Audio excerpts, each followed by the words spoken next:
Isang magandang paiskal ang misteryosong pinatay. Ang bangkay niya ay itinali ng isang baliw sa hugis 7. Ngunit ang ikinamatay niya ay dahil sa pagtama ng mabigat na bagay sa kanyang ulo. Kahit walang bakas ng pang-aabuso ang nahanap. Dahil ang biktima ay kanyang assistant, si Paiskal Rusty, ay kusang nag-imbestiga sa kaso, ngunit dahil nagpapalit sila ng pinuno, ang mga kalaban sa politika ay ginagamit ang kasong ito para mapahaba ang oras ng paglilipat ng kapangyarihan habang ang pangkalahatang halalan ay sa loob ng 2 linggo mula ngayon. Kung mananatili pa ba sa pwesto niya si Chief Prosecutor Raymond, ay nakasalalay sa imbestigasyon ng kasong ito. Ngunit hindi pala ganoon kadali ang lahat gaya ng inaakala nila. Higit pa rito, mula nang mangyari ang kasong ito, kakaiba na ang kilos at asal ni Rusty. Ngayon ang libing ng biktima na si Ginang Carolyn. Ngunit bilang superior ni Carolyn, hanggang ngayon, ay saka palang nalaman ni Rusty na mayroon pa palang dating asawa si Carolyn. Hindi lang iyon, higit 10 taong gulang na rin ang kanilang anak. Pagkatapos mismo ng libing, agad na pumunta si Rusty sa dating asawa ni Carolyn. Hindi niya inaasahan na sinabi ng dating asawa na sila ay hiwalay na sa loob ng 9 na taon, at higit pa rito, si Carolyn ay napaka-istrikto sa paghihiwalay ng trabaho at buhay. Kaya naman, hindi niya talaga lubos na kilala si Carolyn, at higit pa rito, naibigay na niya sa pulisya ang kanyang patunay ng kanyang alibay. Sa hating gabi, habang pinag-aaralan ang mga larawan ng pinangyarihan, nagulat si Christy nang mapansin niya kung gaano kaingat ang pagkakabigkis sa biktima. Ito ay katulad ng isang kaso na dati niyang inimbestigahan, na nagdulot ng kanyang pagtataka. Ang mas nakakagulat pa ay si Carolyn pala ang paiskal noong taong iyon na nagpabilanggo sa lalaking iyon. Ang salarin ay gumamit ng pampatulog para kontrolin ang babae sa sasakyan. Pagkatapos maubos ang epekto ng gamot, naghintay siya sa inn. Pagkatapos, ginamit niya ang lubid para atali ang kamay ng babae. Ang paraan ng pagtali ay eksaktong kapareho ng sa kasalukuyang kaso. Kinabukasan, bumalik si Rusty sa opisina ng forensic para makipagtalo. Aniya, hindi sapat ang kailan-awan ng ulat ng autopsiya. Nawawala roon ang ulat ng resulta ng pagsusuri sa patolohiya at toxicity. Bukod pa rito, ang sugat ng biktima ay hindi mukhang galing sa saksak. Ang mga salitang ito ay malinaw na nagdududa sa profesionalismo ng mga forensic doctor. Ang resulta ay agad na sinagot ng galit ng kabilang panig. Pagkatapos ay muling inayos ni Rusty ang direksyon ng investigasyon, patungo sa kriminal na ikinulong ni Carolyn noon. Dahil may buong kakayahan ang kabilang panig na magkamali, na magpapatay sa labas, ngunit may ibang suhestyon ang katulong ni Rusty. Sa unang tingin, kahit na magkapareho ang paraan ng pagtatali sa kasong ito at sa naunang kaso, ang biktima noon ay namatay sa saksak sa puso, samantalang si Carolyn ay pinukpok sa ulo ng heater at namatay. Mas malinaw na ang krimen na ito ay mas pabaya, ngunit nang makilala nila ang kriminal sa nakaraang kaso, na naglilingkod ng habang buhay na pagkakakulong, hindi nila inaasahan na sasabihin ng kabilang panig na ito ay karma. Sa harap ng ganoong pang-aasar, ginamit ni Rusty ang kanyang posisyon bilang deputy prosecutor, upang bigyan siya ng pagkakataon kung sakaling makapagbigay siya ng ilang kapakipakinabang na pahiwatig. Maaaring makatulong siya sa kanya para makakuha ng kaunting benepisyo. Ngunit masyadong minamaliit ni Rusty ang galit ng kriminal. May 2 bagay na hindi ko kailanman malilimutan. Iyon ay ang inyong mga mukha at ang pagkakabintang sa akin. Sa puntong ito, walang anumang pag-usad ang investigasyon sa kaso. Sa regular na pagpupulong, sinubukan si Rusty na pahirapan ng kanyang pangunahing kalaban sa politika na si Tommy. Nalaman na hindi pa pala niya nakukuha ang buong ulat. Ang pagsusuri sa bangkay ay maaari lamang gamitin ang katotohanang hindi lumaban ang biktima para mahinuhan na ang salarin ay isang kakilala, ngunit hindi inaasahan na patuloy siyang pipigilan ng kabilang panig. Malinaw na naging mga atake na ito para sa kampanya, nang siya ay punahin ng kalaban. Hindi inasahan na mawawala ng kontrol si Rusty at magmumura ng malakas. At ito rin ang unang pagkakataon na nagalit ako ng ganito. Lahat ng mga bagay na ito ay nagdudulot sa akin ng matinding pressure.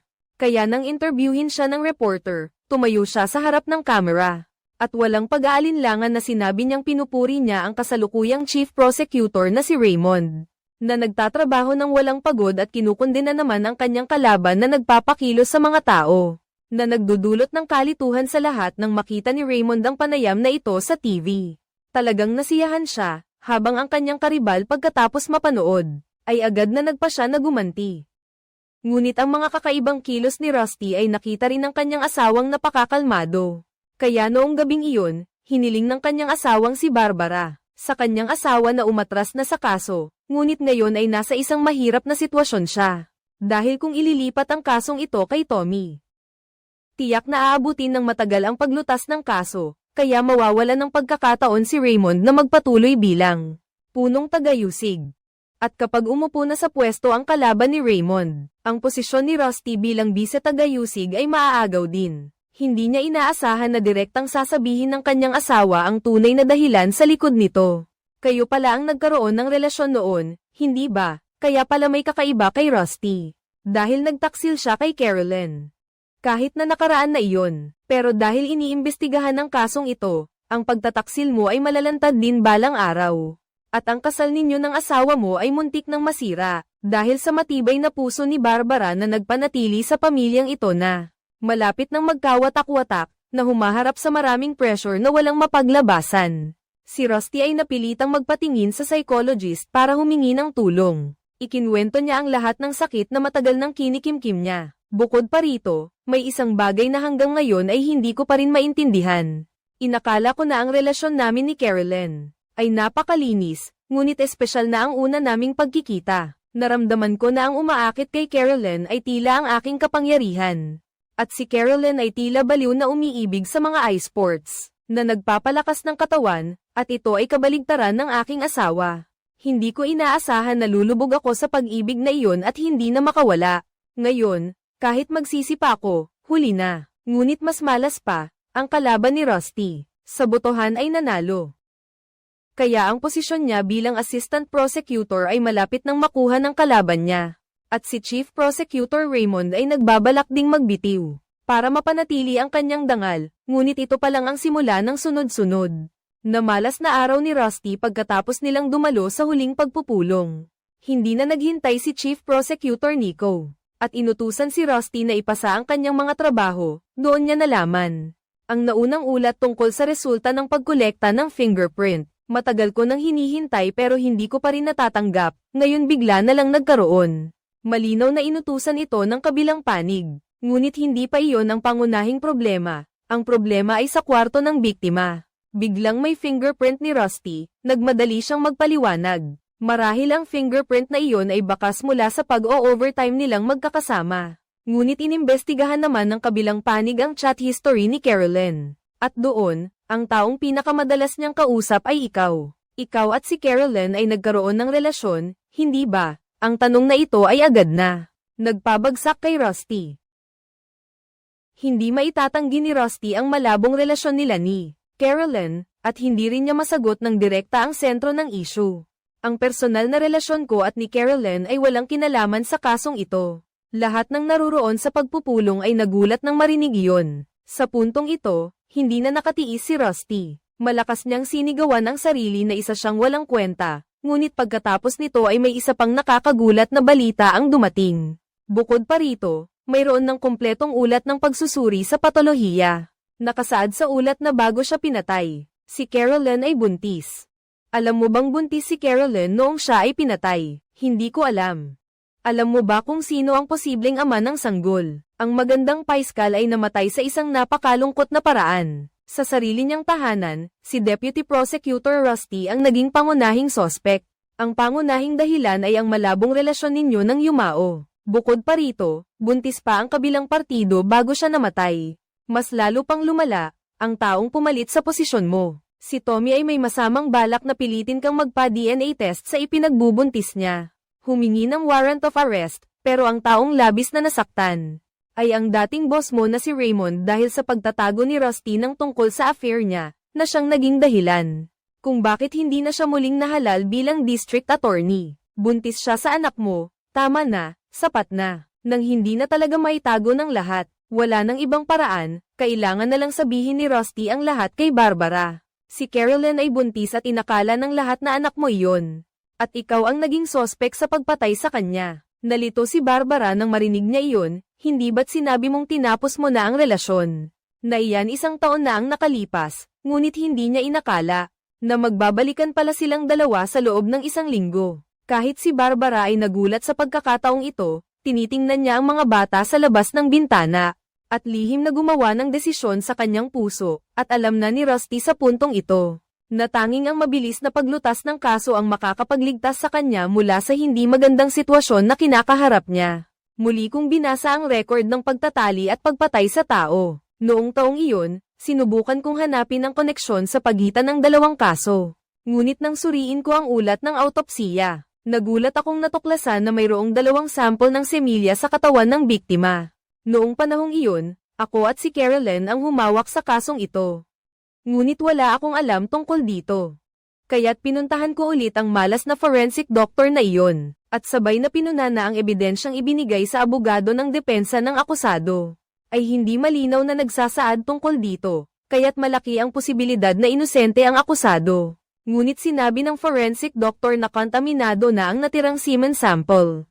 Kaya hindi na matukoy ang pagkakakilanlan ng kabilang partido. At alam ito ni Carolyn at sumunod din ng forensic doctor sa mga patakaran.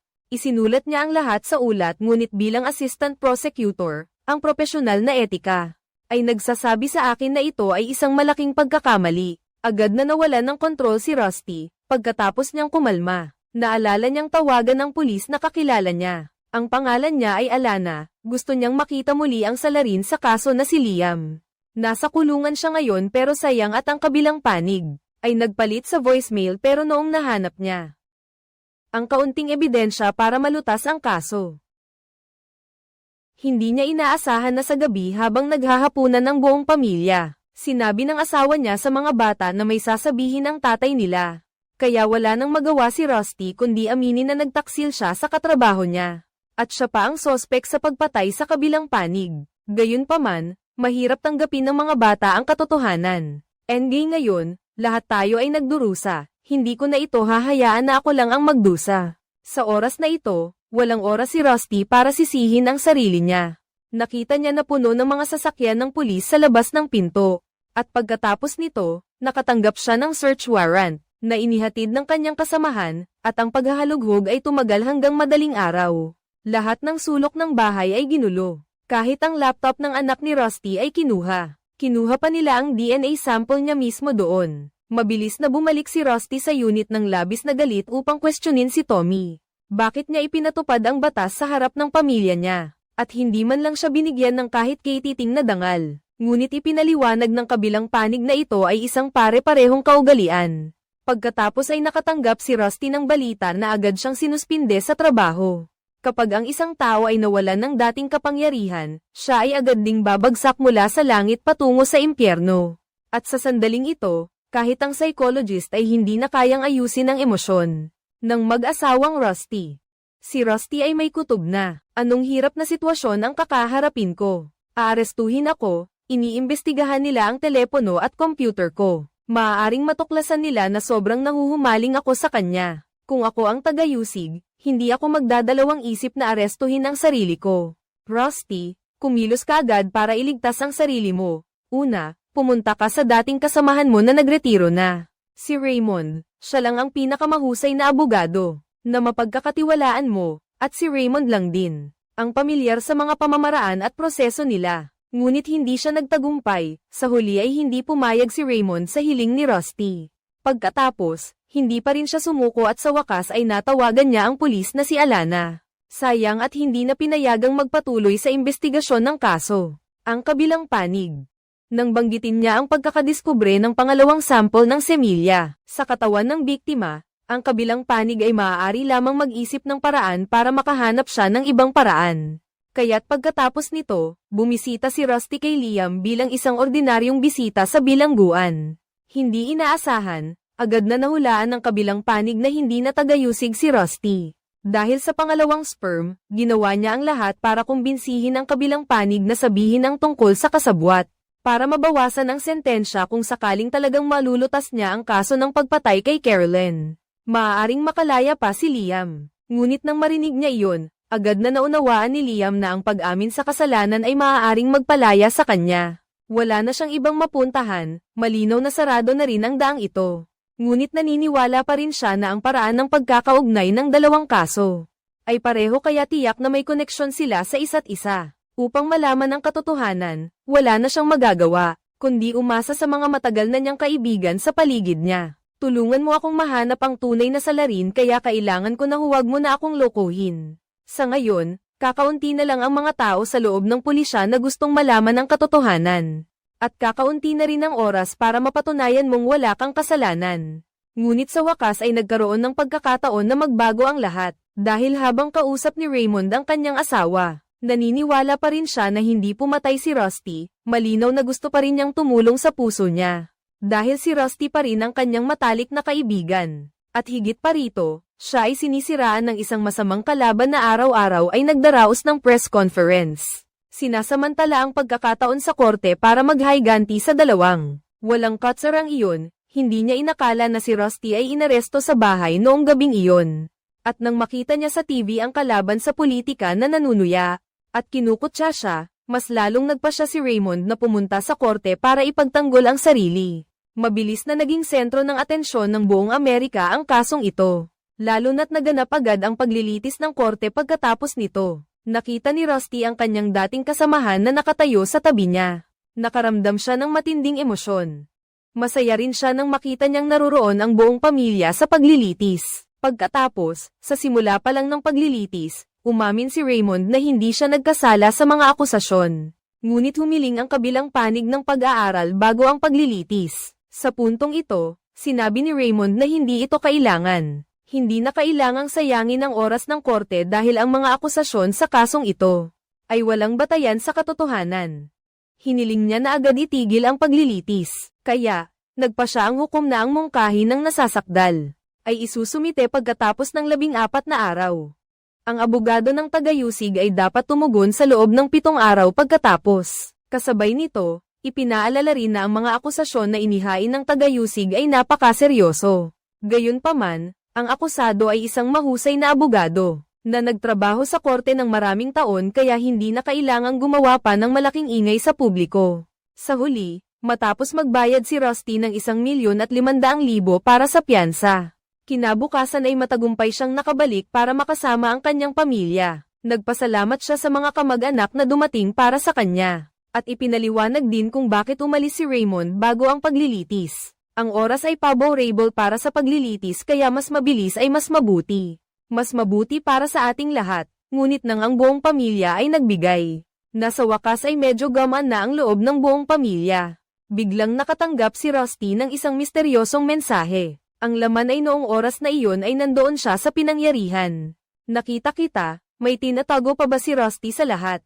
Mula sa puntong ito, mas naging magulo ang lahat. Hindi inaasahan na may kumuha ng litrato kay Rusty na nasa pinangyarihan ng kaso ng pagpatay, kaya galit siyang tinawagan ang misteryosong tao. Hindi inaasahan na hindi sumasagot ang kabilang linya, labis na kinabahan si Rusty.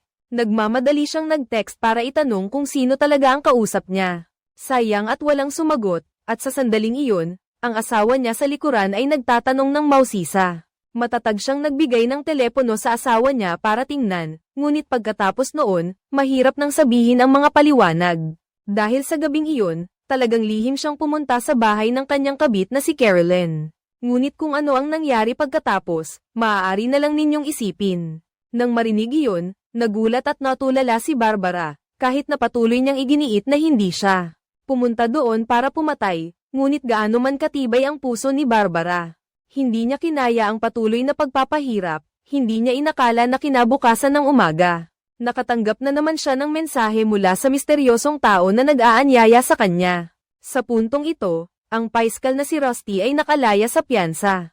Agad siyang nakaramdam ng matinding pressure na hindi pa niya nararanasan. At ang taong nakararanas din ng matinding pressure ay ang matalik na kaibigan ni Rusty na si Attorney Raymond. Bigla siyang nanaginip ng isang napakakakaibang panaginip. Malabo niyang nakita si Rusty na pinapatay si Carolyn. Nang marahas, at higit pa rito, ang kanyang asawa ay naniniwala na ang panaginip ay laging humahantong sa katotohanan. At batay sa kasalukuyang direksyon ng opinyon ng publiko. Ang kinatatakutan ko lang ay baka habang buhay na makulong si Rusty, na makakaapekto ng malubha sa psikolohiya ni Raymond. Hindi ko inaasahan, pagdating lang namin dito, dumating si Rusty dala ang mensahe sa telepono sa bahay nila.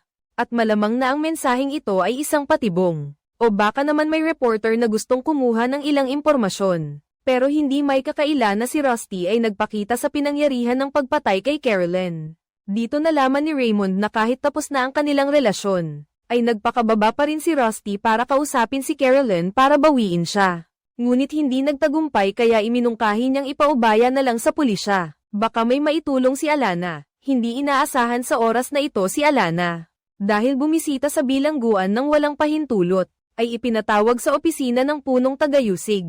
Malinaw na gusto ng hatulan ni Deputy Prosecutor Tommy si Rusty. Hindi niya pinapansin ang kainahinalang punto na magkapareho ang paraan ng pagtatali sa dalawang pagpatay. At si punong tagayusig Nico ay nasa tabi rin at nagbabanta. Sinabi niya na siya at ang pinuno ng unyon ng istasyon. Ang pulis ay kasama niyang naglalaro ng baraha kahit hindi na kayang ituloy ni Alana ang kasong ito. Ngunit lihim pa rin siyang naghahanap ng mga pahiwatig mula sa nakaraang kaso. At sa oras na ito ayaw ding guluhin ni Rusty si Alana. Naisip niya na kahit ano paman, kailangan muna niyang makipagkita sa misteryosong tao. Kaya pinaalalahanan siya ni Raymond na posibleng may dalang recording device ang kabilang panig. Kaya dapat mag-ingat sa pakikipag-usap. Mabilis na nakarating si Rusty sa inabandonang pabrika kung saan sila magkikita. Pagkatapos ng ilang paghahanap, nagulat siyang nakakita. Ang misteryosong tao ay anak pala ni Carolyn at ng kanyang dating asawa. Bakit mo siya pinatay? Hindi ko siya pinatay. Sa tanong ng bata, diretsong sinabi ni Rusty na sila at ang ina ng bata ay dating magkasintahan. Bukod pa rito, sabik din siyang mahanap ang salarin tulad ng bata. Ngunit itinuturing ng bata na katawa-tawa ito. Dahil hawak niya ang litrato at video ng gabing iyon. Ito ay mahalagang ebidensya para kay Rusty upang linisin ang kanyang pangalan. Malinaw na hindi lang siya ang naroon sa pinangyarihan ng krimen noong gabing iyon. Kaya naman, nakiusap ako sa bata na ibigay sa akin o sa pulis ang ebidensya. Ngunit hindi ko inaasahan na naibigay na pala niya ito sa Paiskal. Ang pagtatagpo ninyo ni Tommy ay para lang makita ang tunay na mukha ng pumatay, iyon lang. Kakaiba ang pag-uusap nilang dalawa. Naisip ni Raymond na may nakita talaga ang bata. Hindi bababasa, mapapatunayan nito na noong gabing iyon. Hindi lang si Rusty ang nandoon sa pinangyarihan. Ngayon, sa yugto ng pagpapalitan ng ebidensya, nag-imbita pa si Raymond ng isa pang babaeng abogado para tulungan siya. Kasabay nito ay nagtatag din ng legal team para sa araw ng paglilitis na pinangunahan ng hukom. Formal na nagsimula ang pagpupulong dahil ang mga nakaupo dito ay mga propesyonal. Kaya naging maayos ang proseso ngunit si Raymond na may malawak na karanasan ay mabilis. Na napansin na kulang sa larawan at video ang ebidensya na ibinigay ng bata. Malinaw na gagamitin ito ni Tommy bilang lihim na sandata. Sa nalalapit na paglilitis, ito ang magsisilbing isang bigla ang atake, ngunit nang tanungin siya ng hukom. Si Tommy ay maaari lamang magbigay ng pagtukoy na ito ay nasa yugto ng pagtukoy. Sa pagiging totoo ng ebidensya ngayon, kailangan ninyong isumite ang ebidensyang iyon. Pagkatapos ay pinaalalahanan pa ng hukom si Tommy na mayroon pa siyang 10 linggo bago ang araw ng paglilitis. Huwag magtago ng anumang bagay sa abogado. At sa korte, kasabay nito ay binalaan siya na huwag maglaro. Ang mas magandang balita ay ang hukom ay nagbigay ng pag-aproba para makapasok ang panig ng akusado sa pinangyarihan. Para mag-imbestiga, ngunit bago sila umalis, biglang nagtanong ng kakaibang tanong ang abogadong si Maya. Mahal mo ba siya? Sa totoo lang, hindi ako sigurado. Hindi ko inaasahan na ang seryosong tanong na ito ay magpapaalala ng mga lumang alaala nina Rusty at Carolyn. Lumalabas na sa simula, nagkasama silang humawak ng isang kaso ng pang-aabuso. Ang biktima ay isang mahinang batang babae. Si Carolyn ay nagpakita ng labis na pagtitiyaga at pagiging mahinahon. Una, naging kaibigan niya ang biktima. Pagkatapos, nangako siya na sa pagbalik sa pinangyarihan ng krimen. Palagi siyang mananatili sa tabi ng bata. Kung matakot siya, itaas lang ang kamay niya. Agad siyang pupunta para masiguro ang kaligtasan ng bata. Sa mismong sandaling iyon, ang nakakainis na lamang na ito ay nagpatunaw sa puso ni Rusty. At ang maliit na pagkabagabag na iyon sa kanyang kalooban ay tuluyan ng sumire sa magandang buhay niya. Kinagabihan, pumunta ang buong grupo sa bahay ng biktima, si Carolyn. Sa pagkakataong ito, bumalik siya sa dating lugar, at sa isip ni Rusty, paulit-ulit na lumilitaw ang eksena ng pagpatay sa biktima. At ang bawat sulok ng lugar na ito ay nag-iwan ng DNA.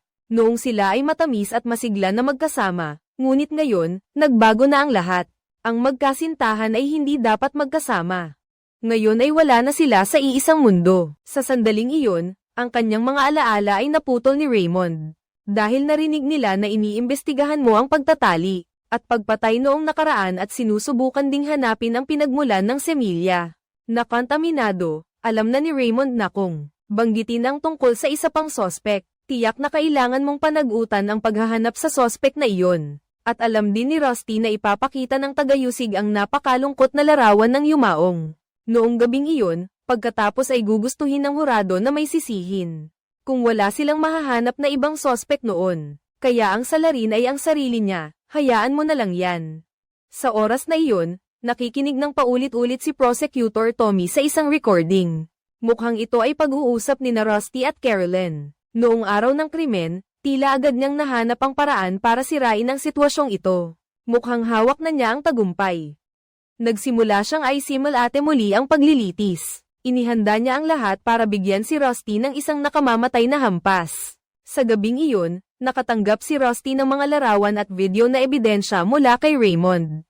Ang mga larawang ito ay kinunan mula sa labas ng bahay. Naitala ng video ang buong proseso ng pagpasok niya sa bahay. Mayroon pang ang mga larawan nila na nagpapakita ng kanilang pagmamahalan. Ngunit nang patuloy niyang panoorin, nagulat siyang nakadiskubre na tila may dumaan sa tapat ng bahay ni Carolyn. Ngunit nang mas tiningnan niya, nagulat siyang napagtanto na ang nagbibisikleta sa larawang ito ay hindi pala ang anak niya. Hindi niya inakala na ang anak niya pala ang sospek sa pagpatay sa kanyang kasintahan. Hindi niya alam kung bakit noong gabing iyon, ang anak mo pa ay kailangang dumaan sa pinangyarihan ng krimen at nakunan pa ng litrato. Sa simula pa lang, mahirap nang linisin ni Rusty ang hinala na siya ang pumatay. Ngunit ngayon, ang anak mo ay nadawit sa ebidensya. Kaya naman, kasama kanyang pumasok sa silid para makuha ang salaysay ng anak mo. Hindi nila inaasahan na ang sagot ay magpapahinga sa kanila. Narinig pala niya nang hindi sinasadya na nag-aaway ang kanyang mga magulang. Dahil sa pangangaliwa ng kanyang ama, kaya gusto niyang alamin kung bakit pumunta doon ang kanyang ama.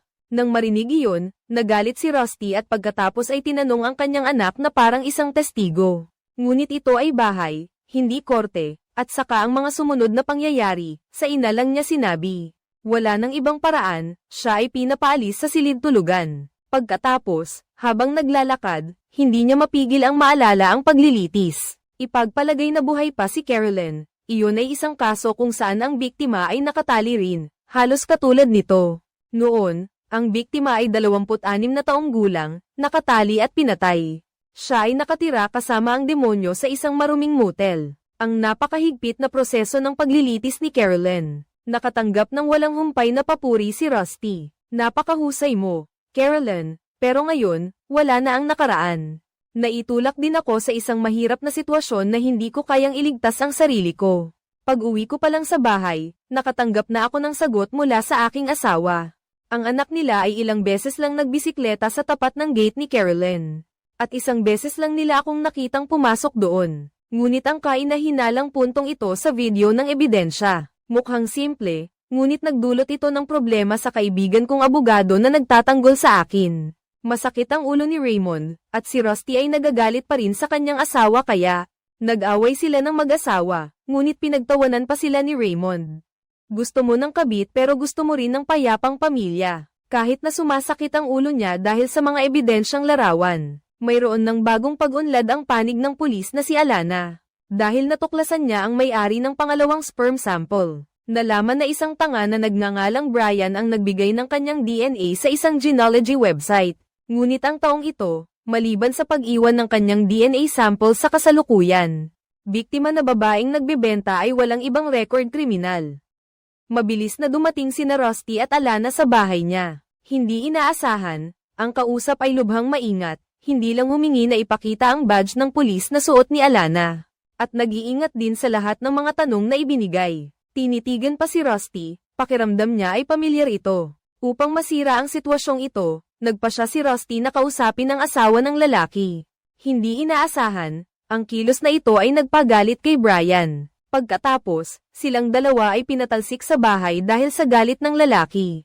Ngayon, ang pag-asa niya ay nakasalalay na lang. Sa ibang mga babaeng nagbebenta na napinsala rin. Nakusang loob na tumstigo at nagbigay turo kay sospek na si Brian. Pagkatapos, si Attorney Maya, na siyang humahawak sa pangungulekta ng ebidensya, ay pumunta kay Rusty at tinanong siya ng mas detalyado tungkol sa kaso ni Carolyn. Sa wakas, nailabas na ang mga detalye ng kaso noong araw na iyon.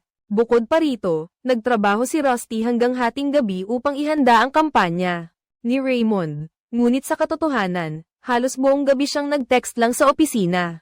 Ngunit tila sinasadya ni Carolyn na iwasan ka. Kaya naman nalulungkot kang pumunta sa bar at pagkatapos ng ilang inumin, bigla kang nakatanggap ng tugon mula kay Carolyn. Sa larawan na kinuha ng anak ni Carolyn, ipinapakita na dumating ka sa bahay ni Carolyn ng 49. At ang impormasyon sa cellphone ay nagpapakita na umuwi ka ng 11 ng gabi, ibawas ang 20 minutong biyahe. Kaya't eksaktong 51 minuto kang nanatili sa bahay ni Carolyn. Ano ba talaga ang nangyari sa loob ng oras na iyon? Pagkatapos ay diretsahang inamin ni Rusty na pumunta siya para makipagbalikan kay Carolyn. Ngunit hindi pumayag si Carolyn kaya nagkaroon sila ng matinding pagtatalo. Sa huli ay nagpasya silang tapusin ang relasyon sa isang palom na halik.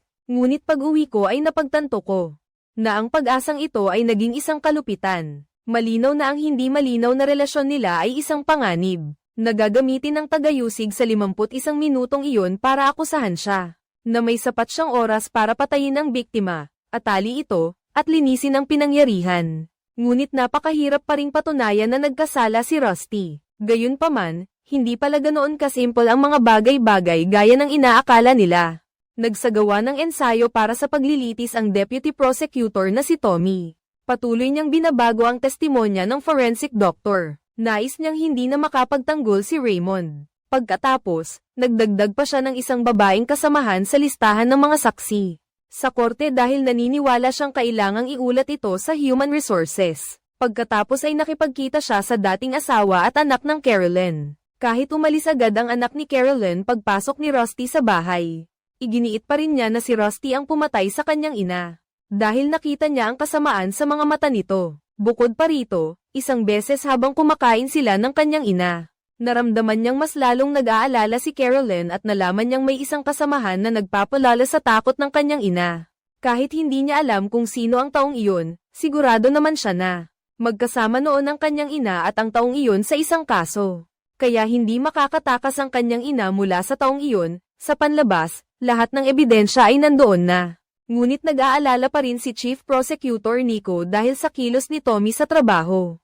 Dahil nagsimula ng magreklamo ang mga babaeng kasamahan sa boss na si Tommy ay isang halimaw. Hindi inaasahang si Tommy ang sanhi ng lahat ng ito. Dahil alam ng lahat na may lihim na pagtingin ang babaeng kasamahan na iyon kay Rusty. Kaya ang mga testimonya niya ay magkakaroon ng maraming butas. At sa oras na ito ay nagbigay ng paalala ang Chief Prosecutor. Kailangan pa rin ng matibay na ebidensya upang hindi na makapagtanggi pa ang kabilang panig. Kaya hindi nagtagal ay nakatanggap si Tommy ng ulat mula sa Forensic Department. Dahil dito, si Raymond mismo ang nag-alok na makipagpulong sa panig ng tagayusig. Sinuri niya ang kasalukuyang sitwasyon ng magkabilang panig. Dahil sa bahay ng biktima, may dugo at laman sa lahat ng dako. Ngunit sa katawan at sasakyan ni Rusty ay walang kahit isang patak ng dugo.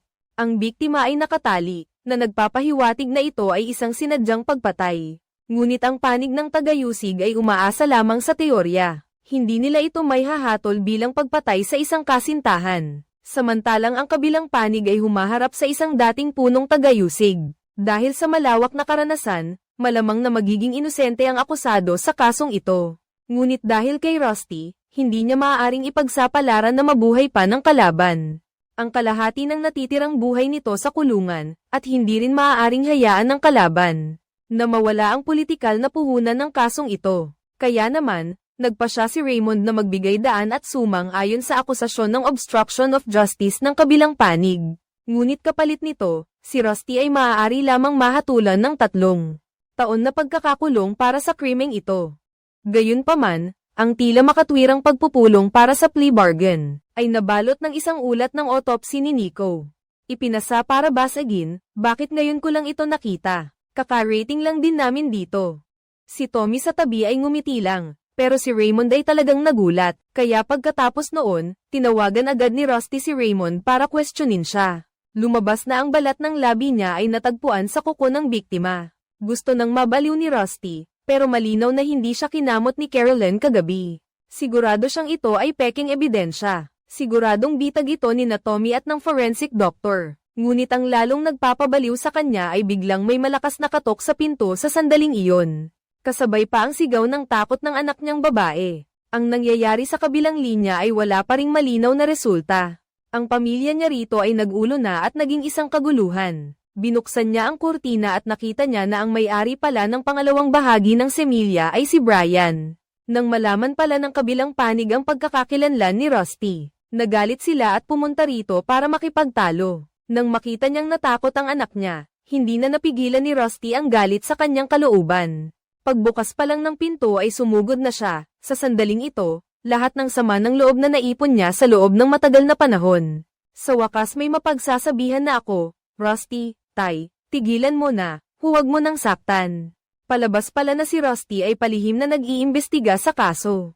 Ang pagtatali at pagpatay noong mga nakaraang taon, sa wakas ay nalaman mo na ang may-ari ng semilya. Ang pangalawang nadiskubre ay ang sospek na nagngangalang Brian na ito. Ngunit ang mas nagpapalala ng kanyang pagdududa ay pagkatapos niyang bagbogan. Ang kabilang panig ay hindi nagsumbong sa pulis, kaya tiyak na may nakatago sa bagay na ito. Sa wakas, alam mo na ba ang iyong pagkakamali? Gusto ko lang makipag-usap sa iyo, okay lang ba? Upang linawin ang pagdududa sa pagpatay kay kasamahan na si Carolyn, Rusty. Sa sitwasyong walang ebidensya ng alibay, ang paghahanap sa salarin ang tanging paraan para mailigtas ka. Gusto mong kausapin si Brian dahil sigurado ka na. Si Liam na nasa kulungan pa rin ang pangunahing sospek sa kaso ng pagpatay.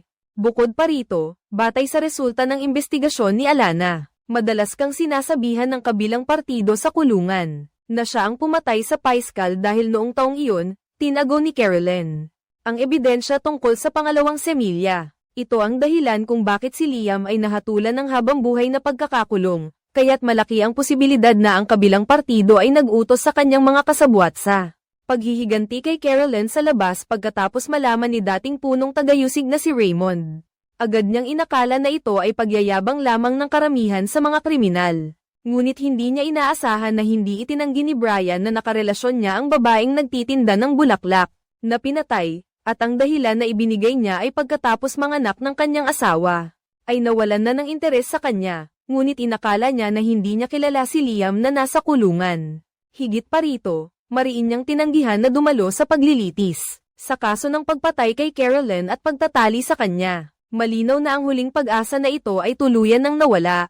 Talaga bang matatalo si Rusty? Kaninang umaga nang lumabas ako, may napansin akong kakaiba. Bakit nakatapon sa basurahan ang bisikleta ng anak ko? Nang umuwi ako at tinanong ko siya, mas lalo akong nagduda. Sabi ng anak ko, maluwag na raw ang kadena kaya hindi na magamit. May tinatago pa ba sila? Nagtataka ako, inilagay ko ang bisikleta sa trunk, at nang marinig niya ito, halos mabaliw na si Attorney Raymond. Malapit na ang araw ng paglilitis, ibig bang sabihin nito ay ipapahiwatig sa korte na ang anak mo? O si Liam ang salarin, malinaw na ang focus ng kanilang depensa ay hindi dapat sa salarin. Kailangan talaga ng mas mapagkakatiwala ang alternatibong plano. Kaya naman, iminungkahi ni Raymond na kung si Barbara, ang asawa ni Rusty, ay naniniwala sa kanyang kawalang sala, maaari siyang magbigay ng testimonya sa korte, upang sabihin ang mga detalye na magpapatunay na hindi ang kanyang asawa ang salarin, upang ipahiwatig sa lahat sa paglilitis, at para makita rin ng hurado kung gaano siya pinagkakatiwalaan ng kanyang asawa. Si Rusty ay tumingin sa malayo at hindi sumagot dahil ito na marahil ang huling pagkakataon. Kapag wala ng ibang paraan, sila rito ay nag-iisip ng malalim. Ngunit ang kanilang kalaban ay si Deputy Prosecutor Tommy, na labis na nagtitiwala sa sarili, mahusay siyang gumamit ng mga taktika, na hindi inaasahan ng iba. Pinaniwala niya ang kanyang babaeng kasamahan na may lihim na pagtingin kay Rusty. Upang maging unang saksi, umaasang makahanap ng ilang sikreto na hindi pa alam ng sinuman. Ngunit para sa biktima na si Carolyn, mayroon siyang personal na motibo. Dahil minsan na siyang nag-alok ng pakikipagtulungan sa kaso kay Carolyn.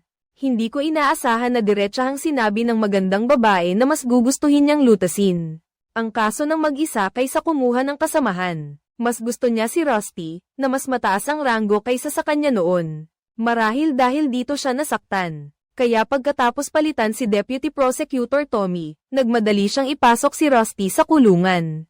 Ngunit ngayon, nag-aalala si Chief Prosecutor Nico na may pagkakamali. Dahil narinig ni Nico na iniimbestigahan ng panig ni Rusty ang naunang kaso ng pagtatali at pagpatay. Ngunit hindi ito pinansin ni Tommy. Sa tingin niya, ang pag-iimbestiga sa isang sospek, ang nasa kulungan ay patungo sa dead end. Higit pa rito, mayroon siyang lihim na sandata, ang kanyang espesyalidad. Kinabukasan, si Tommy ay humarap sa media at nagbigay ng mga pahayag na katulad ng pagtatanggol sa mga tao. Sinabi niya na mayroong kakaibang sistema na matagal nang umiiral sa lungsod. Kung saan sila nakatira, maging sa buong bansa ay ganoon din. Ang krimen sa Wall Street ay nagpapahirap sa mga inosenteng tao. Ang pag-ihapoteka ng ari-arian at paghiram ng pera ay nagpapabagsak sa mga individual. Ngunit walang bangko ang nakulong. Ang kumpanya ng gamot ay kumikita ng napakalaking tubo. May mga pasyenteng may kanser na umaasa sa mamahaling gamot, na hindi nila kayang bilhin, walang sino man ang nakukulong dahil sa kawalang katarungang ito. Dahil ang mga mayayaman at may mataas na posisyon ay maaaring gumawa ng anumang bagay upang makaiwas sa parusa ng batas, at bilang vice prosecutor, hindi niya hahayaan na mangyari pa ang mga bagay na ito. Ang ganitong mga pahayag ay agad na nagpawalang gana kay Nico. Ngunit sinabi ni Tommy na hindi niya matatanggap ang mababang pagdududa. Ang ginagawa niya para buuin ang imahe niya sa publiko ay para makuha ang respeto at tiwala ng hurado. Bago ang huling paglilitis, sa wakas dumating na ang araw ng paglilitis. Ang buong pamilya ni Rusty ay pinag-uusapan ng media, lalo na sa labas ng korte, napapalibutan sila ng mga mamamahayag na may dalang kamera. Bago pumasok sa korte, ngumiti pa si Rusty para patahimikin ang kanyang mga anak.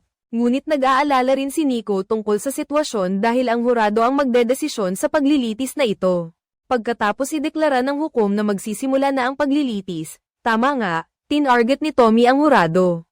Agad niyang inilatag ang mga ebidensyang matagal na niyang inihanda, eksaktong katulad ng unang hula ni na Raymond at Rusty. Ipinakita niya sa lahat ang larawan ng biktima na si Carolyn. Nakangiti noong siya ay buhay pa at sinabing isa siyang mahusay na paiskal na iginagalang ng marami.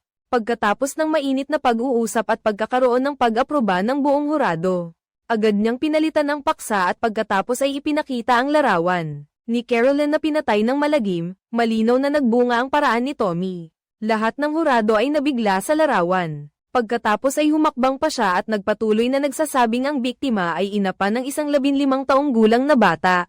Ang kanyang pagkamatay ay nagdulot ng paghihirap sa bata at sa buong pamilya. Pagkatapos ay tumayo siya sa tuktok ng moralidad upang ituro si Rusty kung hindi natin mahahanap ang katotohanan. Ano pa ang pag-asa para sa hustisya? Hinihiling ko lang sa inyong lahat na maging tapat. Maging tapat lang sa katotohanan, harapin ang hindi pabor na ebidensya. Si Rusty ay nagalit ng husto at gustong sumugod at magmura. Kinabukasan ang magpapatotoo sa korte ay ang forensic doctor. Ngunit sa kasong ito, sigurado ako na ang biktima ay sinaktan ng mabigat na bagay. At pagkatapos ay tinamaan pa ng isang bagay na maliit ngunit mabigat, ng 3 beses pa bago tuluyang nabali ang bungo niya. Ang intracranial pressure ay nagdulot ng pagputok ng utak ng biktima. Napakawalang awa. Kahit na paulit-ulit nang ginagamit ni Tommy ang planong ito, ginamit pa rin ng forensic doctor ang mga teknikal na termino upang ilarawan kung gaano kakilakilabot ang pagkamatay ni Carolyn. Ang layunin ay makuha pa rin ang simpatiya ng hurado, at pagkatapos ay ilabas ang mapagpasyang ebidensya, dahil natagpuan ang balat ng akusado sa ilalim ng kuko ng biktima. Higit pa rito, ang biktima ay 6 na linggong buntis noong siya ay pinatay. At saka, kinumpirma ng resulta ng pagsusuri ng DNA na ang akusado ang ama ng sanggol. Malinaw na ang lahat ng ito ay hindi pabor kay Rusty. Buti na lang, muling iginiit ng abogado ni Raymond, dahil hindi personal na nakita ng forensic expert ang salarin na humawak sa sandata. Hindi niya maaaring basta nalang gamitin ang conclusion ng medisina para tukuyin muli ang salarin. Sa puntong ito, nagpatuloy sa pag-atake si Tommy. Tinanong ang forensic doctor kung nakasalamuha ba niya si Rusty. Hindi tulad ng kanilang pinraktes, ang paksang pinamunuan ay humantong sa pagpupumilit ng akusado na makita ang bangkay. Higit pa rito, labis na nagagalit si Rusty noon. Mukhang natatakot pa siyang may matuklasan ang forensic team na anumang ebidensya. Talagang maingat ang plano ni Tommy. Hindi inaasahan, Mabilis na tumutol si Raymond na naghanda na mula pa noong una, hindi mahuhulaan. Batay sa psikolohikal na aspeto, at sinisi pa ang forensic doctor na bastos magsalita noon. Si Rusty ay isang halimaw ngunit ipinaliwanag ng kabilang panig na dahil sa katangian ng trabaho. Minsan ang forensic doctor ay naglalabas ng stress sa trabaho sa pamamagitan ng pagiging mainitin ng ulo ngunit wala siyang anumang pagkiling laban sa mga tagayusig. Hindi inaasahan, biglang nagtanong si Raymond kung tinawag na ba niyang halimaw ang Diyos sa kanyang relihiyon. Hindi ako sumasalungat sa iyo ng higit pa, Doktor. Kumagay, marahil iyon ang dahilan kung bakit ka muling nahalal. Sa oras na ito, kahit ang hukom ay hindi na mapigilan. Patuloy na ipinapakita ng forensic doctor ang kanyang pagkadismaya na parang pagsamba. Sa ganoong paraan, natapos ang paglilitis sa umaga. Pagkatapos, sinisi ni Prosecutor Nico si Tommy dahil sa pagtatanong ng masyadong maraming walang kwentang tanong. Ngayon, si forensic Dr. Kumagay ay nagiging galit, at kinamumuhian ng akusado, ngunit ipinaliwanag ni Tommy na ginawa niya iyon para sirain ang imahe ni Rusty. Dahil ang kasong ito ay mayroon lamang mga hindi direktang ebidensya. Upang mahatulan siya, kinakailangang umasa sa mga detalye. At ang pagpapalabas kay Kumagay sa korte para magbigay ng testimonya ay ang unang hakbang pa lamang. Ang pangalawang hakbang ay ang paghahanap ng paraan para maging hindi matatag ang emosyon ni Rusty. Narinig ito ni Nico at sumang-ayon, ngunit hindi pa rin niya alam kung bakit walang balat ng akusado ang nakita sa mga kuko ng biktima sa orihinal na ulat. Sa panig naman ni Raymond, naniniwala pa rin siya na napakahirap harapin ng forensic team. Kaya naman, sinabihan niya si Rusty na kailangan lang niyang magpanggap na neutral at walang pakialam sa korte. Susunod, kailangan nilang harapin ang media. Ang mag-asawa ay kailangang gumawa ng paraan upang makita ng mga tao na sila ay nagkakasundo. Dahil hahanapin ng hurado ang mga palatandaan sa asawa ni Rusty. At ang mas magaling na tagapagsalaysay ang mananalo. Ngunit hindi inaasahan ni Barbara na huwag maliitin ang hurado. Magpapakita lang siya ng pagkabigla kapag ang kanyang asawa ay pinaghihinala ang mamamatay tao. Kaya sa korte, magiging totoo siya sa sarili niya. Pagdating ng hapon, ibang miyembro ng forensic team ang magpapatotoo. Ngunit may kakaibang bagay na itinuro ng saksi. Kahit na laway at bakas ni Rusty ang natagpuan sa damit ng yumao. Ngunit walang anumang ebidensya ang nakita sa lubid na ginamit sa pagtali sa bangkay. Ito ay nagpapakita na ang salarin ay napakaingat matapos niyang gawin ang krimen, sinubukan pa niyang linisin ang pinangyarihan. At itago ang sandata. Ngunit ang kasong ito ay mas katulad ng isang pagpatay. Sa gitna ng galit, marahil ang salarin ay hindi nagplano ng detalyado ng maaga. Sa pagkakataong ito, si Raymond ay umasa sa plano na inihanda niya ng maaga. Binago ang paksa sa kaso ng pagpatay, ang biktima ay nakatali rin sa paraang iyon maraming taon na ang nakalipas. Noon, ang nagpadala sa salarin ng kaso na iyon ay si Liam. Sa kulungan ay ang dalawang tagayusig na sina Carolyn at Rusty. Ang kalaban ay mayabang pa sa korte na sasabihin niyang maghihiganti siya. Kaya posibleng siya ang pumatay kay Carolyn at sinisi si Rusty. Ngunit nang marating ito, agad na ipinatawag ng hukom ang abogado ng depensa. At inusig dahil may kinalaman ito sa pagbaligtad ng naunang hatol ng korte. Kaya kung walang matibay na ebidensya, hindi papayagan ng hukom na pag-usapan. Ang bagay na hindi konektado sa kaso, bigyan mo ako ng tiyak na dahilan. At papayagan kitang magpatuloy sa investigasyon. Kung hindi, huwag kang magkalokohan pagkatapos ay itinuro ni Raymond. Kung sakaling may nakitang balat sa ilalim ng kuko na hindi nakikita ng mata, kung gayon. Ang paghawak sa mukha o pagkamot ay maaari ring mag-iwan ng mga selula ng balat sa ilalim ng kuko. Sina Rusty at Carolyn ay mayroong napakalapit na relasyon. Paano natin gagamitin ang DNA para patunayan na ang akusado ang pumatay? Nang makita ni Tommy na hindi nagtagumpay ang plano, agad niyang tinawag ang babaeng kasamahan niya sa Human Resources para maging saksi. Nalaman na pagkatapos ng trabaho, pumunta siya sa opisina ni Rusty para magbigay ng mga dokumento. Nakita niya ang dalawa na nagiging malambing sa isa't isa. Napaka-komportable ng sitwasyon noon.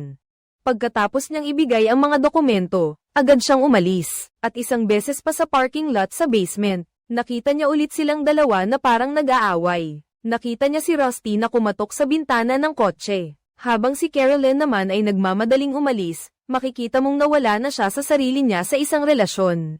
At lalo pa siyang nahuhumaling sa pagbagsak ni Carolyn na humaharap sa emosyonal na pagpapahirap. Si Raymond ay nagpadala kay Maya na handa na sa lahat mula pa kanina.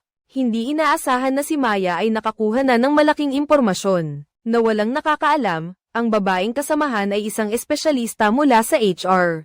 Ay hindi nagulat sa nakatataas na hindi sinabi sa kanila na ang empleyado ay may relasyon na nakakaapekto sa trabaho. Ngunit hindi pa ito ang pangunahing punto. Ang pangunahing punto ay ang biktima ay dating nagreklamo tungkol sa isang tao na may kaugnayan sa human resources. Sino iyon? Tommy. Agad na nagkagulo ang eksena, nagulat din ang hukom. Nagsimulang magduda ang hurado sa imaheng sinubukang buuin ni Tommy. Mabilis na gumamit si Tommy ng paraan ng pagtatanong upang ipaliwanag na wala naman siyang ginawang bastos kay Carolyn. Ngunit sinabi ng babaeng kasamahan na ayaw lang ng namatay na humawak ng anumang kaso kasama si Tommy. At sinabi pa niya na nakakaramdam siya ng hindi maganda kay Tommy. Sa puntong ito, hindi na makaupo ng tahimik ang punong tagayusig na si Nico.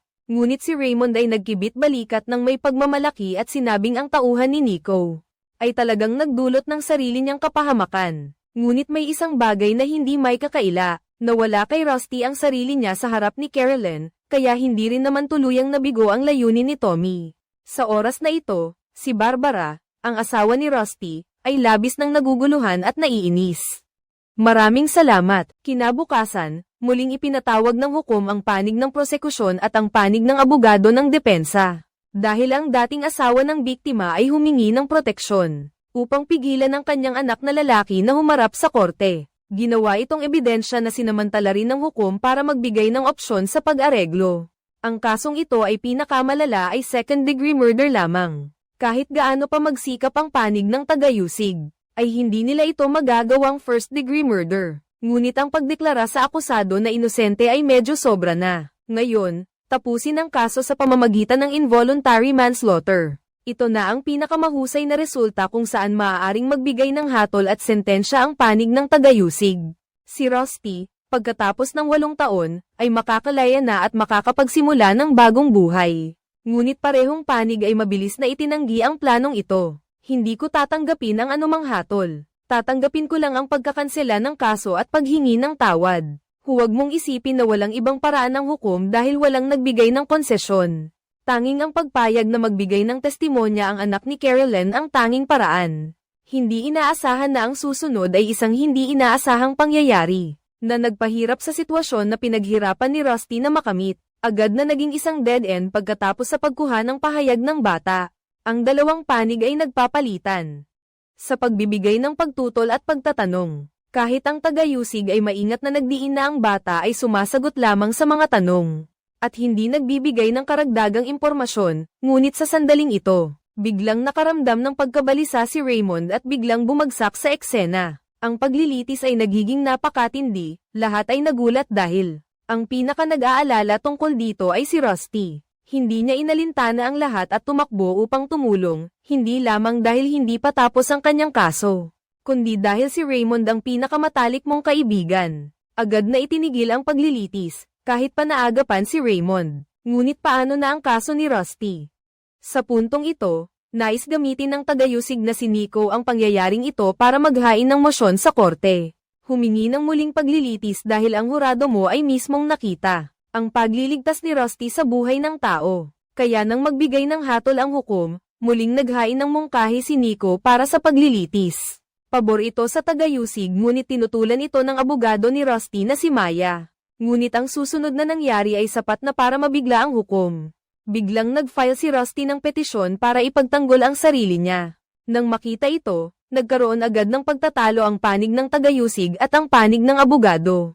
Pinagsabihan siya ng hukom na kahit bahagyang banggitin niya ang kanyang pananaw sa kaso, ay maaari itong maging dahilan para ilagay siya ng panig ng tagayusig sa witness stand.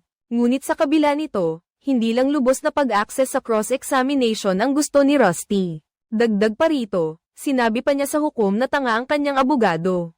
Ganoon daw ang tamang proseso para personal siyang makapunta sa korte para ipagtanggol ang sarili. Sa wakas, sa pagsisikap ni Rusty, pumayag ang hukom na ituloy ang paglilitis kinabukasan. At sa ganoon, ang direktang paghaharap ni Rusty at Tommy ay formal na nagsimula nang ang anak ng biktima ay muling humarap sa korte bilang saksi. Agad niyang kinuha ang chat message sa pagitan ng bata at ng kanyang ina. At tinanong ang bata kung nandoon ang linyang mas magiging masaya ako kapag patay na si mama. Nalubhang kainahinala, ngunit ipinaliwanag ng bata na ang tao ay makakalimutan ang sakit ng kamatayan. Ang ibig niyang sabihin ay mas mahirap kalimutan ang diborsyo. Nakita ni Rusty na nabigo ang kanyang plano, kaya agad niyang tinanong ang bata kung saan siya nagpunta pagkatapos niyang kunan ng litrato. Hindi ko inaasahan na ang mga tanong na ibinigay mo ay nagdulot ng kaguluhan sa buong korte. Ibig sabihin, alam ng bata ang lihim na relasyon ng kanyang ina at ni Rusty, kaya pag-uwi niya, siguradong sasabihin niya ito sa kanyang ama. Bukod pa rito, may natagpuan ding ilang mga file sa kanyang computer, at ipinapakita ng mga ito na ang bata ay labis na interesado sa mga kaso na hinawakan ng kanyang ina. Naghahanap pa nga siya ng ilang mga website tungkol sa mga totoong kaso. Kabilang na ang nakaraang kaso ng pagtatali at pagpatay. Pinatay mo ba ang nanay mo at hindi ka pumalag sa tatay mo? Paano naman iyon? Pinatay ba niya ang nanay mo? Inamin ni Rusty na wala siyang dahilan para akusahan ang saksi. At ang tatay ng saksi, ngunit pagkatapos ng pabayaang investigasyon ng pulisya, lahat ng katotohanan ito ay binaliwala ng federal na tagayusig. Kaya naman, sa kabila ng pagpigil ng lahat, patuloy niyang tinanong ang bata kung pinatay niya ang tao. Ang tatay ng bata ay nasa tabi, hindi na nakatiis sa galit.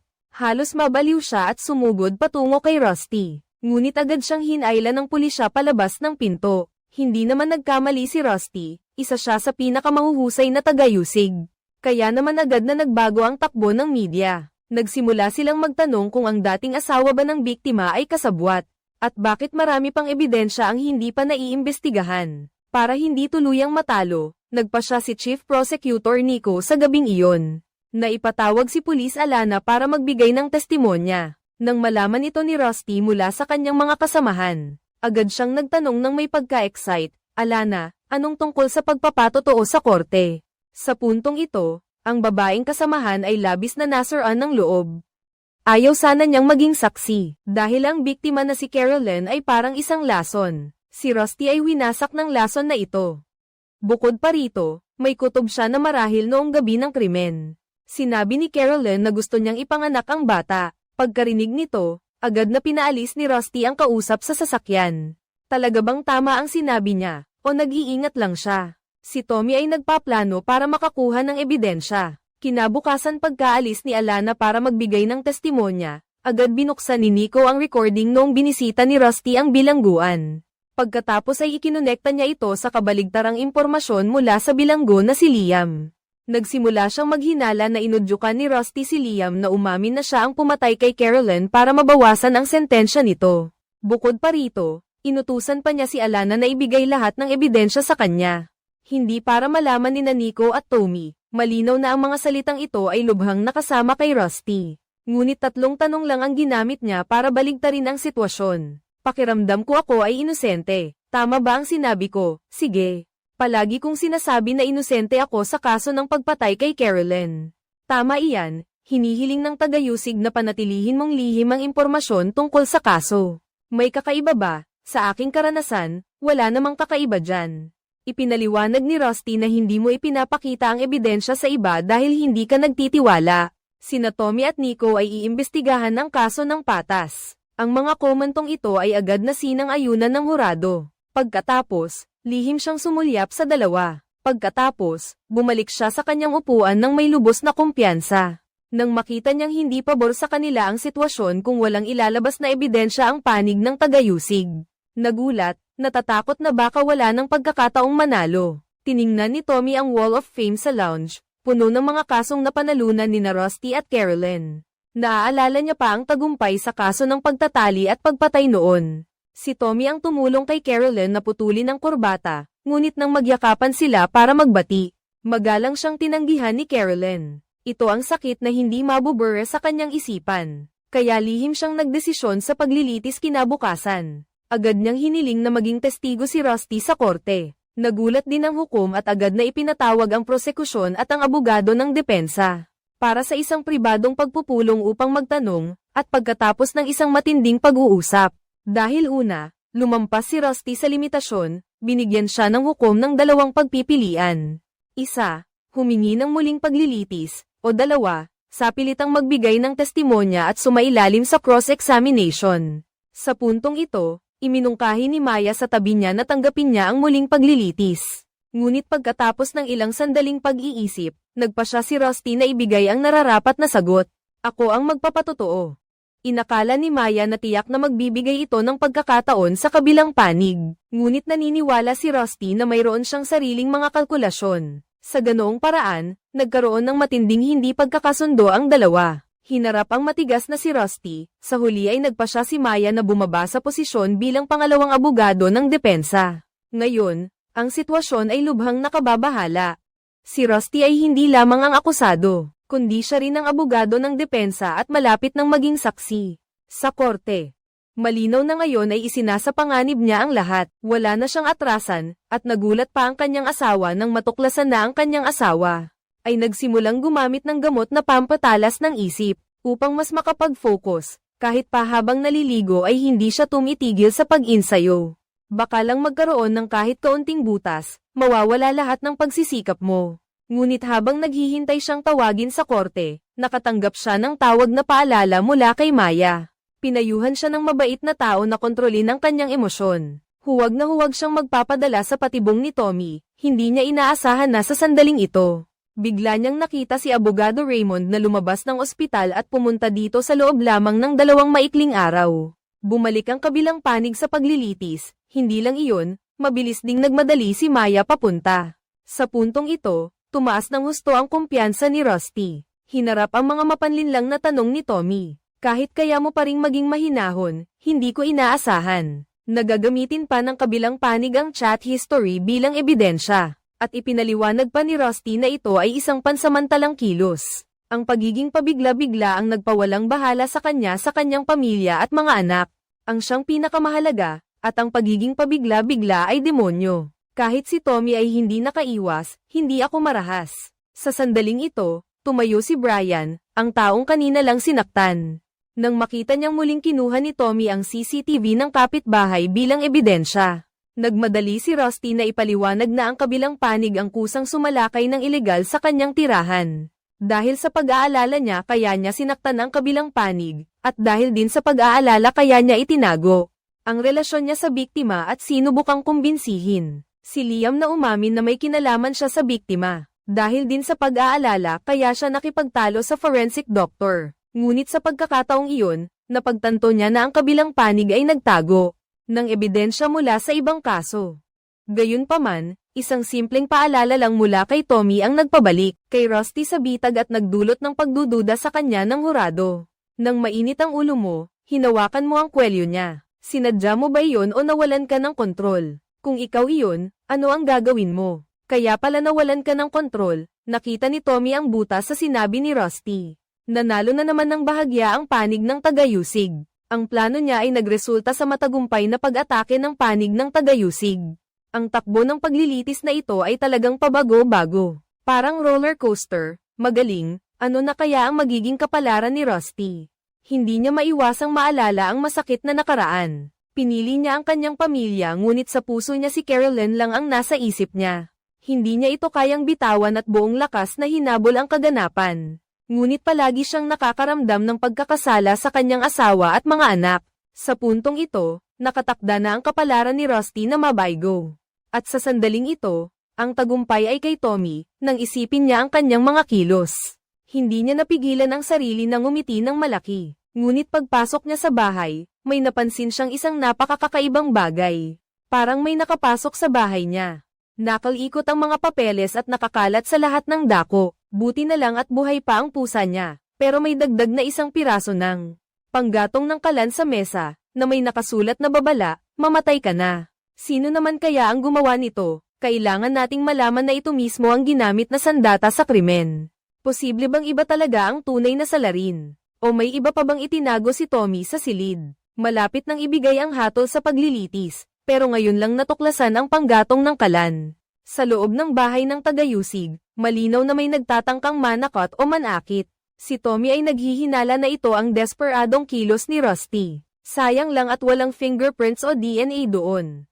Bukod pa rito, hindi rin matukoy ng building manager kung ito nga ang sandata. Sa pagpatay Dahil sa pangyayaring ito, muling humiling ang hukom ng paglilitis. Ngunit iginiit ng punong tagayusig na ituloy ang kaso. Naniniwala siya na nauunawaan ng hurado ang kasalukuyang sitwasyon. Ngunit si Rusty naman ay naghihinala na ang pinakamadududa ay ang dating asawa ni Carolyn. Ngunit pinigilan siya ng abogado ni Raymond dahil hindi pwedeng maging ebidensya ang tungkod ng kalan sa oras na ito. Mas mabuting huwag na lang siyang magsalita tungkol sa nakaraan, at ang papel na may nakasulat na magpakamatay ka. Parang ikaw ang nagtuturo sa kanya, siguradong magdududa sa iyo ang hurado.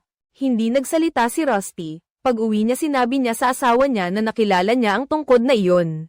Dahil nakita niyang may nabali sa hawakan nito. Sa totoo lang, ginamit niya iyon para mag-apoy sa bahay ni Carolyn. Ngunit hindi niya alam kung bakit wala roon ang kanyang mga bakas ng daliri. Kaya kinabukasan, si Raymond, ipapatawag muli ang huling saksi sa korte dahil noong gabing iyon, 8:27 ng gabi, nag-order ng Chinese food ang biktima. Ngunit sinasabi sa ulat ng autopsiya na walang laman ang tiyan ng biktima, na nagpapatunay na ang oras ng pagkamatay, na tinansya ng forensic doctor na 10 ng gabi ay hindi tama. At ang ibang forensic doctor naman ay nagsasabing ang oras ng pagkamatay ay marahil bandang 1 hanggang 3 ng madaling araw. Dahil kailangan ng hindi bababa sa 4 na oras para matuno ang pagkain sa tiyan. Ngunit tumutol si Tommy. Kahit nakalahati pa lang ng bagong kain na pagkain sa kusina ang nakin. Ngunit hindi pa rin makatiyak kung kumain ba ang biktima. Higit pa rito, ang nakita sa bituka niya ay maaaring tanghalian. Kahit sa pananaw ng medisina, hindi rin matitiyak na pagkaing Chino ang kinain ng biktima. Pagkatapos ng huling paghaharap, hindi pa rin nakikita ng panig ng depensa ang kalamangan. Malinaw na sa puntong ito, tinalakay ni Raymond kung sakaling maipagpaliban ang oras. Maaari bang si Barbara ang magbigay ng patunay na si Rusty ay wala sa pinangyarihan ng krimen noong panahong iyon? Hindi inaasahan, bagaman pumayag si Barbara, mariing tumutol si Abogado Maya. Dahil gagamitin ka ng paiskal para ilarawan si Rusty sa mas negatibong paraan, at tatanungin pa ang ilang napakapribadong lihim. Alam mo ba ang tungkol sa kaso ng malapit na kapitbahay at empleyado ng Krypton Bar? Sinusundan mo ako, minsan kumukuha kami ng pribadong investigador. Para maiwasan ang pagpapakita ng mga hindi kaugnay na bagay, agad na nagpasya si Rusty na huwag magbigay ng bagong ebidensya. Bukod pa rito, sapat na ang makatwirang pagdududa. Sa huli, iginiit mong ikaw mismo ang tatapos sa huling argumento. Bago ang paghatol, kahit hindi sumang-ayon si Raymond, kahit na sa tingin ng hurado ay hindi ito kapani-paniwala, kailangan mo ring magpakatapang para sa sarili mong buhay. Pagkatapos ng buong gabing walang tigil na pag-insayo kasama ang pag-aalala at paghihikayat ng kanyang anak, at patuloy na pagpapaalala ni Raymond upang maiwasan ang pagkakamali, sinimulan ni Rusty ang huling mga argumento upang ipagtanggol ang kanyang sarili. Bago ang unang hatol, tapat niyang inamin na ipinagkanulo niya ang taong pinakamamahal niya at hindi na niya kailanman mababayaran ang sakit na idinulot niya sa kanyang asawa, at marahil ay hindi na rin niya makukuha muli ang paggalang ng kanyang mga anak. Ngunit wala talagang matibay na ebidensya na nagpapatunay na pinatay niya ang kasamahan niyang si Carolyn. Dahil hindi mo naman sinaktan ang sinuman at ang katotohanang ikaw at ang biktima ay nagkaroon ng relasyon. Habang may asawa ka pa ay personal na bagay mo. At kahit nang mamatay siya ay saka mo lang nalaman na buntis siya. Kahit na naroon ka sa pinangyarihan ng krimen, ito ay normal lamang tulad ng maraming gabi bago ka pumunta sa bahay niya. At ito ang kabuuan ng mga bagay na itinuturing na ebidensya, na maaaring magpatunay sa iyong pananaw na mahal mo si Carolyn ng lubos. Kaya tulad ng iba gusto mo ring mailabas sa liwanag ang pumatay sa kanya. Ngunit ang tagayusig ay nasa sitwasyon na walang matibay na ebidensya. Tiyak na pinili ni Tommy na isantabi ang kasong ito dahil sa ibang mga interes, upang ang inosenteng tao na siya ay maging tagapagdala ng kasalanan. At ang dating asawa ni Carolyn ay hindi pa rin iniimbestigahan, dahil nakita rin ng kabilang panig ang mga record ng pagtatali at pagpatay na ikaw ang naging tagayusig sa loob ng 15 taon. Hindi kailanman magsasampa ng kaso kung walang ebidensya. Tiyak habang ikaw ay kakaibang sinasampahan ng kaso, isa ay wala. Ang ikalawang konkretong ebidensya ay walang saksi. Walang testimonya ng saksi at forensic evidence. Hindi pa nga nila mahanap ang sandata ng pagpatay. Kahit ang oras ng pagkamatay ay malabo at hindi malinaw. Kaya't napakaraming kaina-hinalang punto na ang mga tagayusig ang siyang kailangang magdala ng mabigat na responsibilidad sa kaso niya. Kailangan nilang humanap ng isang taong sisisihin, at ikaw pa ang naging pinakamainam na kandidato para akusahan nila, samantalang si Tommy mula pa sa simula ay gustong patunayan na nagkasala ang akusado. Ang puot at paghamak ng kabilang panig ay napakalinaw na ipinakita, ngunit ang punto ng kasong ito ay hindi doon, kundi nasa hurado na nagtatanggol sa katarungan ng batas. Lahat kayo ay nanumpa at nangako na ang pinakamahalagang bagay. Upang hatulan ay dapat mayroong mapanghikayat na ebidensya, hindi ako karapat-dapat sa paggalang. Ngunit nakakatawa na umaasa ako na kayo ay karapat-dapat sa paggalang. Pagkatapos ng isang serye ng matatapang at masiglang pagtatanggol, ang huling pagkakataon bago magbigay ng hatol ay siyang nagpabago sa nag-aalalang puso ni Raymond. Mas lalo pang nagiging tensyonado ang mga miyembro ng hurado sa mga pagtutol ni Tommy.